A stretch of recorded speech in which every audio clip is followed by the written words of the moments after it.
What is going on, ladies and gentlemen? AJ Good here at the House of Masks, where we unbox and review cool stuff almost every single day. And in today's video, we are taking a look at a mask that we actually just took a look at this week. Now, if you couldn't guess by the title and the thumbnail, or the fact that I already have my previously unboxed Trick or Treat Studios Halloween Kills Michael Myers mask right here on my desk, we have yet another copy of the Tots Kills mask. Now, this one was actually sent in by one of our viewers, Mr. Izzy Stone, aka Izzy_Stone_ over on Instagram. He hit me up and said, hey, I've got 2 of these copies coming. Didn't really mean to get 2. Would you like to have one of them? And I said, yeah, of course. And I'm really glad that it worked out that way because, let's be honest, the copy that I unboxed a couple days ago was just not that good. And I don't mean that in a sense of I didn't know what to expect from Trick or Treat Studios. I mean that in a sense of I legitimately got a bad copy. If you guys haven't seen that unboxing already, I would highly recommend going and checking it out so you know exactly what I'm talking about. I will drop the link down below in the description, but just a brief summary, aside from normal Trick or Treat Studios not so greatness, what with the bad hair or the bad paint job, we also just had some blemishes and defects that I wasn't super happy about. I had a lot of missing paint spots where the mask had just not been painted at all. I had paint that was starting to wear off in certain areas already, and probably my biggest complaint was the fact that there was literally hair glued to the face. This Myers came with a goatee when I took it out of the package. It was just really strange. No rhyme or reason for it, but yeah, that was my biggest complaint, and there is still literally hair stuck to the mask that I won't be able to get out without messing the paint up further because it obviously got mixed in while they were painting the mask, and if I try to get this hair out of there, I'm going to end up taking some of the paint off again. So I've just decided to leave it alone, and I thought that this was a really good opportunity to compare 2 Trick or Treat Studios masks that probably came from completely separate batches and just see what we've got. So thanks to Izzy, we are able to do that. So I'm just going to go ahead and jump on into the package and take a look at what we've got and talk to you guys a little bit about the difference in the quality, show the mask off, and I also wanted to touch on the actual design of the mask in general. When I did this first review, I did a straight up review on the mask comparing it to the screen used mask, what we see in the teaser and the promo pictures, but I never actually talked about the design of the mask in general. So I want to kind of touch on that a little bit later.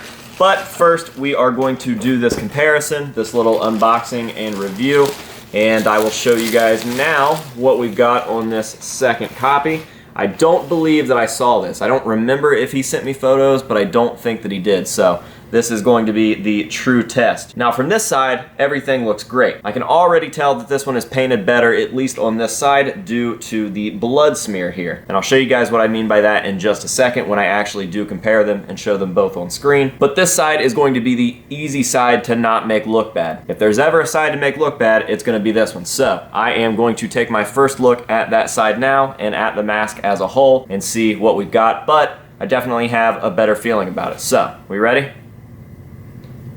Oh yeah, much better copy. I'm not really sure what exactly is better about this copy, but it is leaps and bounds better. I'm sure that once I show these next to each other, you guys will agree with me. So we'll take this guy off his little water bottle stand there and show them on screen together. And then I want to take a look myself. So just in terms of this being a better copy, I can tell you already that there are lots and lots of differences that I'm noticing, and not just with the paint job and the finish. So the first thing that I'm noticing is the lips. If you look on this original copy, it kind of looks like the lips are like smushed together. Definitely not as pronounced as they should be, and this copy shows that a lot better. The mouth on this just looks a lot more menacing. The lips don't seem to be squished almost in like a muffled fashion like they are on this mask. This mask also just refuses to take the right shape. Like, I'm sure that you guys can compare the shape there and see that this one has a much better shape. Now, the obvious, the paint job. Clearly, this one is far more subtle. It's still not correct. There is a lot of yellows and some pretty harsh burning as opposed to what we see in the teaser trailer and the promo photos. Now, I have heard people that are somewhat close with the movie that have seen the screen used mask in person say that there is yellow on the mask, and I'm colorblind, so you shouldn't really trust me here on this yellow thing.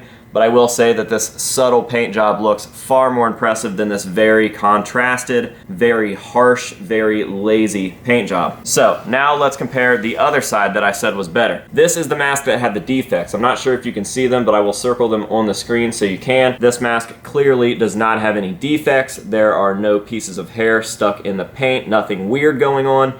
And I also really like the blood paint on the gunshot wound there on the face as opposed to this copy. There isn't a huge difference now that I'm looking at them in person, but there is just something far better looking about this one as opposed to this one. So yeah, I am far happier with the second copy. I've got to give a huge thank you to Izzy Stone for sending that over. Now I think that I finally have one that I will leave stock, and then I can just have it for the sake of having it. The same thing that I did when I got a nice copy of the Halloween 2018 Tots mask. So this one will be sent off to be rehauled, maybe given away, something like that in the future. I know Rimzap wants to hook me up with a copy, so I don't know if this will be the copy that I send him. I don't know if he's going to be the one supplying the copy, but I mentioned that in the last video. I need to iron out the details on that because I would love to do a review on one of Rimzap's finished copies. So yeah, I'm gonna go ahead and set these guys to the side for the remainder of the video until it's time to show them off together. And in the meantime, I want to discuss what I think of the overall design of the mask, period. Meaning the ones that these are based off of, the one that we're going to see in the movie, the Hero Kills mask. So let me set these guys to the side, get those set up, and we will discuss the actual mask a little bit. Alright, so I don't want to dwell on this topic too long because I have done a video in the past covering the Hero mask and what I think about Myers' new look after the fire, but I just want to say that after seeing new shots that have come out since that video, that I still fully support this mask 100% and probably even more than I did based off of that video. Because then we only had the trailer to go off of, we only had a couple little random shots to go off of, but now we've seen more and more and more, and I really like the subtlety of the design. We are revolutionizing the Myers mask. We've had rotten masks, whether it be with Rob Zombie's movies or the Halloween 2018 movies, and we've even had burnt masks, but only for brief seconds at the end of terrible movies. But we've never had something like this that was going to be seen the entirety of the movie in this fashion. And I've got to say that I really like the direction that they've gone. They took it very mild, and I think the implications of a jack-o'-lantern face are fucking genius. The series Halloween has always hidden little subtle things like that in their stuff. The Halloween franchise has always had little subliminal messages in their stuff, from the very first poster art that we got with 1978, where the jack-o'-lantern is literally turning into a knife, to the opening sequence of Halloween 2018, where we zoom in on the pumpkin and we actually see Michael Myers himself holding a knife. There are dozens of these little hidden messages, and I think that the jack-o'-lantern face on the Myers mask is just another one of those things. So yes, I still fully stand by this Myers. I am very excited to see Kills in theaters, and I hope that you guys are on the Halloween hype train with me. And with all that being said, I think we are just about done with this video. Now, as always, I am going to leave you guys with some nice up-close shots of the new piece. We will throw them side by side so you guys can compare in detail, and that will be that. So, another huge thank you to Izzy Stone for hooking me up with the new mask. I am very pleased with this copy, sir, so I cannot thank you enough for that. And a huge thank you to you guys for watching my videos. Thank you very much. I am so happy to have you here. And until the next one, this has been AJ Good at the House of Masks telling you to say no to drugs and alcohol, and yes to good masks, and we will see you guys later.